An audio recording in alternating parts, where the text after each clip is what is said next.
Hey everybody, it's Zach and I like movies. And it's been a minute. I decided to take some time for myself this last week. I had my 30th birthday. I got a new shirt.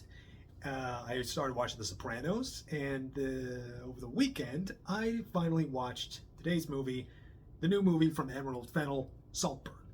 This is her follow-up to her feature debut, Promising Young Woman. And while I still like it overall more than a lot of its detractors do, nothing about Saltburn really felt like anything I wanted to watch. I didn't feel that all that impressed by any of the trailers or any of the teasers, but eventually there was so much chatter about it that I felt like I would be missing out if I didn't at least watch it, let alone like come here and make a review of it. And I kind of wish I didn't. I was pretty disappointed by this, despite having basically no expectations for it, oddly. So what it's about is Barry Keoghan, in a lead role, stars as an Oxford student who befriends a really charming young fuckboy, played by Jacob Elordi. And Jacob's character invites him graciously to his to his glorious estate, Saltburn. And then things get weird and things get gross, and that's sort of the synopsis, if you want, because I think a lot of the entertainment value you might get from this is like all the weird twists and turns of it that happen, and though you'll get a lot of surprises, and I think that's sort of my main issue with this movie, because for the first half, definitely, a lot of the tension really rides on the ambiguity of Barry's character. You know, you keep wondering, like, what is he really in it for? Is he genuinely infatuated with Jacob's character? Is it maybe something more obsessive? Is he looking for a meal ticket? Is he looking to just, like, when he sees Saltburn and he sees everything in it, is he looking to just take it all? And for a while, I was kind of into it, and I was really like willing to see like where how things would ride. There was some nice visuals. It's all shot in 4:3, and there's some nice needle drops. The use of lighting is very pretty. But then we get that scene with the bathtub. If you've seen the movie, you know what I'm talking about. And that's really when all ambiguity just popped. Right away, I'm like, oh no, he's a freak. He is up to no good. He is definitely fucking with them. He is a vampire, as a later scene involving bodily fluids implies. Man. And I wound, and after that moment, I found the movie very boring. And the more it went on, I sort of just, I guess, unconsciously disengaged from it and just saw the Instagram reel of influences it had. There was like, between The Shining, like this big mansion and this creepy butler, to Cruel Intentions and The Talented Mr. Ripley. And it's sort of on its face this sort of satire about like rich and ignorant privileged people, and you have Barry as this guy with like not as many means, and yeah, it's sort of like, hey, what is he really here for? Is he there's more tension throughout between like shifting character dynamics, and even and like the way that like he will make certain characters uncomfortable, and the way he prods. There's sort of like you sort of bit by bit reveal more of his psychology, but again, like, it showed its hand too early, and we're sort of like, oh, like the more after that, the more we see him like prod at people, like, yeah, you're sort of like, yeah, he is a sociopath. What more?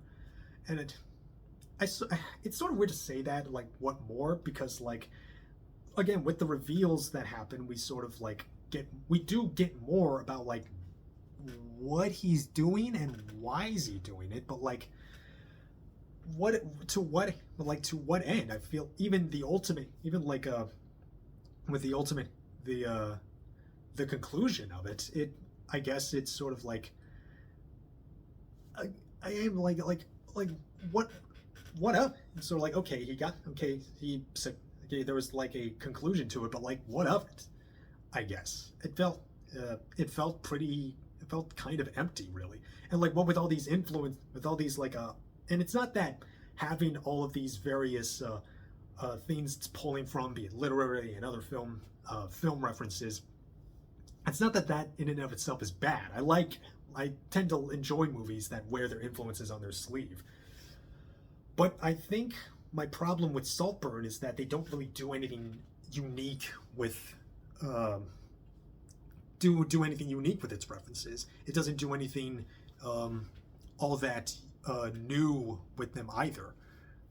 They sort of, it winds up feeling sort of pretty lifeless, and in their place, they just kind of put in these like moments of like character tension and like like these shifting character dynamics and really empty shock value moments. And in that way, it feels like a movie that was almost tailor-made to get the reaction, to get a reaction. But also like, and like and like as much as I want to give Emerald Fennell credit for like having a movie, for like making a movie that like gives people things to talk about, but they sort of like but the reactions that she's sort of like coming at you for and wanting out of you, they feel more like just sort of like those like one sentence letterbox reviews about like, oh, this movie made me so gay or something like that, or like, oh, it's just, again, something you would see on like an Instagram reel, just sort of like there to be pretty, there to be looked at, and not much else under the surface. It is a frustratingly surface level movie. And I don't know, I wish the movie had more to it than that, because I do like the premise it's going for. I do like, and again, I like the aesthetics too. I think it's kind of a fun movie to watch. A lot of the performances are pretty fun. Barry Keoghan, I really like having Barry Keoghan in a lead role. He's always had this very sort of hypnotic character, hypnotic screen presence to him, and a lot of his the choices he makes as an actor, they feel like they feel more like very like imbibed, like these are like we're just walking into whatever world his character's in, and I guess, and I also liked Jacob Elordi. I thought he had a lot of great charisma. I really believed him that he was this both a very nice person to be around, and also like he has like this a certain air about him. I heard he's a Euphoria alumni. Never seen Euphoria, and honestly, that being said, this kind of gave me the feeling of like the vibe of Euphoria, but not like, I guess this kind of gave me this kind of felt like a movie that's Euphoria, but like people who talk about Euphoria and hear about Euphoria without having watched it. If any of that made sense, it's sort of like what you hear about Euphoria, like, oh, it's very aesthetic driven. It has a lot of like shocking moments, but also isn't as smart as it tries to be, as smart as it thinks it is.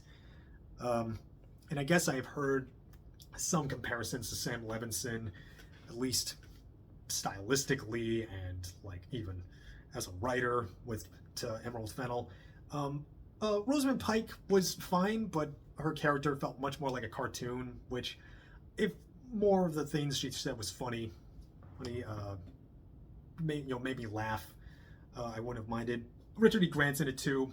I like him, but tend to like everything Richard E. Grant does. And even a lot of the like turns it takes, they don't really feel, they feel oddly abrupt, despite me sort of already clocking what, already seeing like, oh, where it might go. And the reveals it does are also obvious. Like, it shows, it's like a movie, like it gives you a twist ending.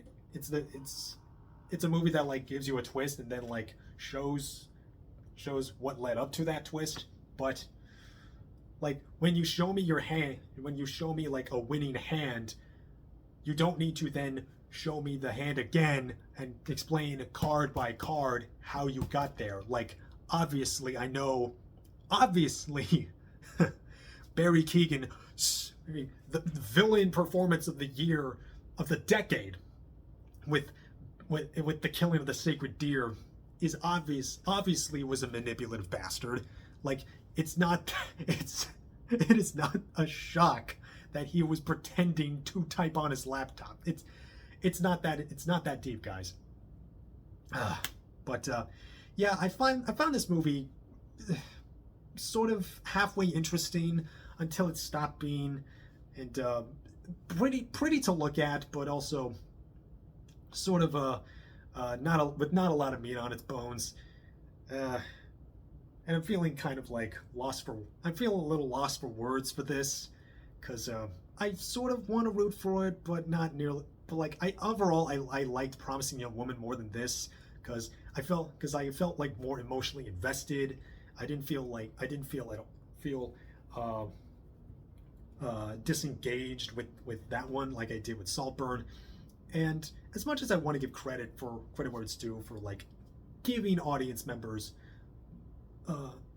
things to discuss, things to talk about which I feel like a lot more mainstream movies do need that, instead of just like, hey, what is this leading, what is this, like, franchise thing leading to, or whatever. It's kind of a paper, it feels a paper thin. I guess you should check it out for yourself, see if this is anything that the chatter's worth it. But again, a lot of the chatter is also like, that thing was in it, that thing was gross, or again, shock value that's there just for the sake of shock value. I am feeling like a strong 4, I guess. Man, I really wish this movie had more to it. I really wish it had more. I don't know. I'm kind of rambling. I'm kind of lost. I'm kind of lost at sea now. Again, I don't know. Comment, like, subscribe. What did you think of Saltburn? Did you get anything of this? Or do you feel like Emerald Fennell has much going for her as a director? I guess I like her. I guess I'm kind of liking her more as a director than I am a writer. I feel like, man, I feel this felt like such a downgrade from Promising Young Woman, in terms of story and especially in terms of reveal. And I don't know. This felt like a this felt like a flop. Felt like a flop. I wish there was more to it. I'm rambling now. I'm gonna go watch more Sopranos. That'll be fun. And I'll be watching more Sopranos. I'll be watching more movies, and I hope you do too. Take care, everybody.